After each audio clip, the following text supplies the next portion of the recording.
이번 동영상의 제목은 유니버설 로직 게이트인데요. 이것이 뜻하는 바는 이번 동영상을 보시고 나면 이해가 될 것 같습니다.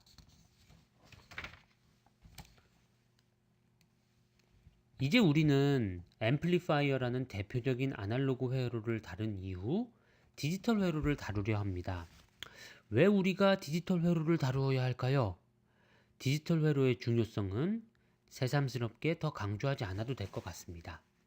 그리고 디지털이라고 말하지만 사실은 이 중에서도 우리가 바이너리 회로를 다루는 것이죠. 물론 최근에는 바이너리, 그러니까 이진 회로를 넘어선 터너리, 삼진 회로 등에 대한 연구도 진행되고 있습니다만 아직은 연구 단계이지요. 이번 동영상에서는 다음과 같이 설명을 이어나가 보려 합니다. 덧셈, 뺄셈, 곱셈과 같은 연산들을 하드웨어로 구현하려면 어떻게 해야 할까요? 이들을 관통하는 하나의 공통된 연산을 찾아내고 이것이 로직 게이트들로 표현될 수 있음을 파악을 하고자 합니다.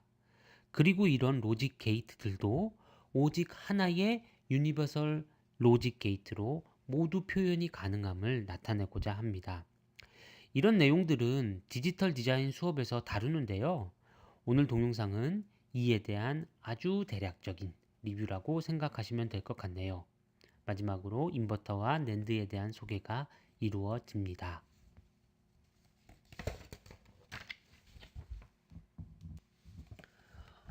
먼저 덧셈을 할 수 있으면 뺄셈도 할 수 있다는 것을 이야기하게 되네요. x-y는 x와 마이너스 y를 더한 것이 되는데 이때 마이너스 y라는 것이 이진수에서는 손쉽게 구현이 될 수 있습니다. 예를 들어서 6-3을 이진수로 계산한다고 하면 빼는 수인 3을 이진수로 표시하여서 그것의 2의 보수를 구하고 2's complement죠. 그리고 2를 더해주면 됩니다. 2의 보수를 구하는 과정 역시 0과 1을 바꾸어주고 그 다음에 1을 더하게 되는 것입니다. 이 모든 과정은 0과 1을 바꾸는 연산, 더하기 덧셈 연산만이 필요하게 되겠네요. 게다가 x와 y의 곱셈은 x에다 y의 각 자리의 수를 곱해주면 되는데 이 곱해주는 수가 0 또는 1이니 결과는 0으로 그냥 지워주거나 혹은 x 그 자체를 그냥 유지해주면 되는 것입니다. 이후에 자리를 맞춰주어서 덧셈만 해주면 됩니다. 그래서 이 슬라이드의 결론은 덧셈, 뺄셈, 그리고 곱셈과 같은 연산들이 실은 덧셈 연산으로부터 구해질 수 있다는 것을 알게 되는 것입니다.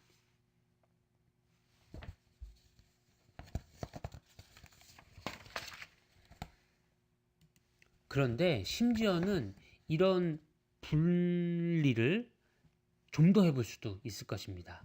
여러 자리수의 덧셈도 각 자리의 덧셈들을 반복하여 이루어지니까 실제로 우리가 고려해야 될 기본 연산이라는 것은 이진법을 사용하는 한 0 더하기 0, 0 더하기 1, 1 더하기 0, 1 더하기 1과 같은 네 가지 경우만 다루면 됩니다.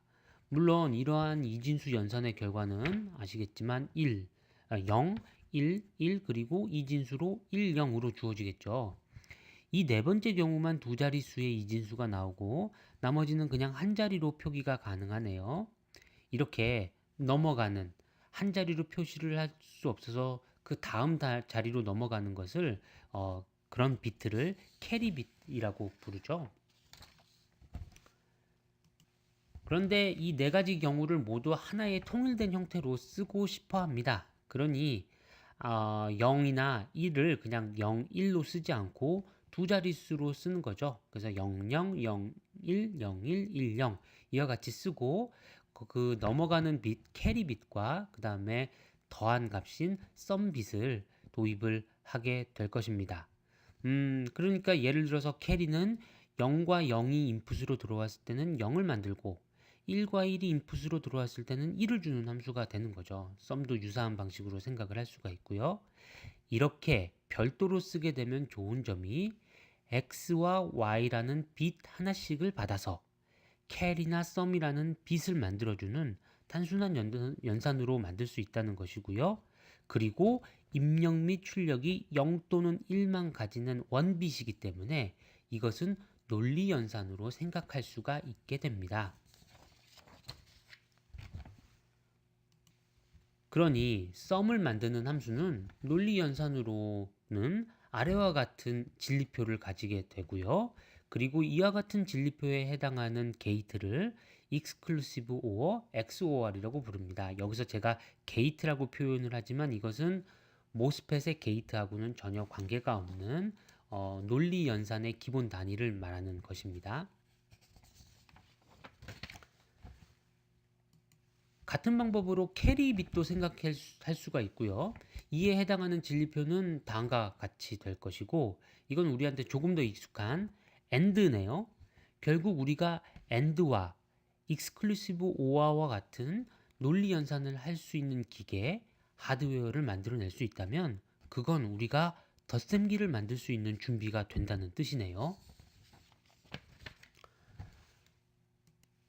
한 번 더 얘기를 하면, 그러면 exclusive OR는 혹시 또 다른 것으로 표현을 할 수 있느냐?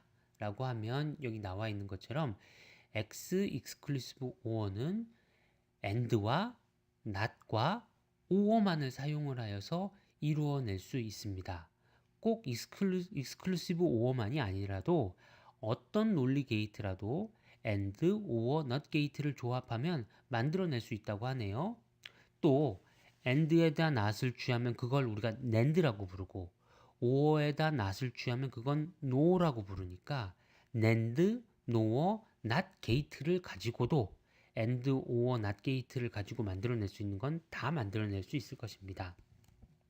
마지막으로 한 가지 더 말할 수 있는 것은 AND, OR, NOT 게이트와 같은 다양한 논리 게이트마저도 오직 한 가지 종류의 유니버설 로직 게이트를 사용하여 나타낼 수 있다는 것입니다. 바로 NAND가 이 유니버설 게이트인데요. NAND를 가지고 NOR와 NOT을 쉽게 만들 수가 있습니다. 어떻게 해요? NAND의 입력값을 모두 X, 원래는 XY를 받았었는데 대신 XX,X로 해주면 그러면 이건 0을 1로 바꾸고 1을 0으로 바꾸는 NOT 게이트가 됩니다. 또한 X에 먼저 NOT을 취하고 Y에 먼저 NOT을 취한 후에 NAND에 넣으면 이건 XORY가 됩니다. 이 결과에 NOT을 취하면 물론 NOR가 되고요. 그러니 우리가 여러 번의 로직 게이트를 거치는 것이 허용된다면 오로지 NAND 하나만 있으면 모든 논리 연산을 수행할 수 있게 되는 것이죠. 그래서 이 NAND를 유니버설 로직 게이트라고 부릅니다. 물론 NAND 대신 NOR도 유니버설 NAND 게이트로 사용될 수 있고요. 자, 그래서 이제 NAND와 같은 형태의 로직 게이트가 우리가 하드웨어 구현을 위해서 정말로 필요로 하는 가장 기본 단위가 된다는 것을 이해할 수가 있었습니다. 다음 동영상에서부터는 이 NAND와 유사한 형태를 가지고 있는 좀 더 간단한 인버터에 대해서 다루어 보도록 하겠습니다. 감사합니다.